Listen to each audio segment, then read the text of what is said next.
Amin'io volana ambony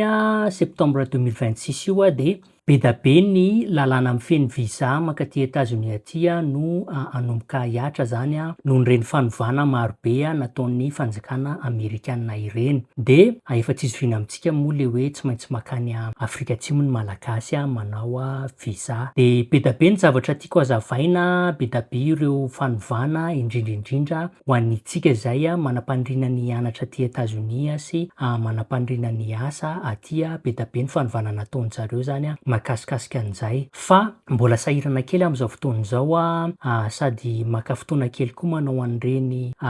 vidéo reny mba ahafahana manome information tsara sy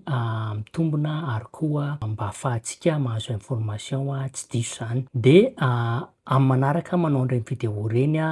ny vidéo mety hivoaka eo zao de resaka hoe inona ny karazana visa, karazana programma mpampianarana zay hoe tsotsotra kokoa ny azahoana visa am'le izy de zay no mety hivoaka eo atsy. Fa androany te ampahafantatra antsika fotsiny hoe taoriana nanaovako an'le vidéo iny hoe tsy maintsy any Afrika Atsimo isika malagasy no manao visa raha ho aty États-Unis aty de be da be ny olona ny contact-na zany fa misy namantsika zay mipetraka sy monina ao Afrika Atsimo ao zany manana servisy anampiana antsika malagasy izay hanao visa any. Ny servisy ataony de resaka transport sy resaka hébergement sy resaka conseil amina visa zany de efa aman-taonany maro io namantsika io nanao an'izay zany de raha ohatra tsika ka efa manakaiky an'izay hoe process zay anaovana visa makaty zany ka tsy maintsy makany Afrika Atsimo de maza misalasala ny mandefa hafatra miafina amiko zany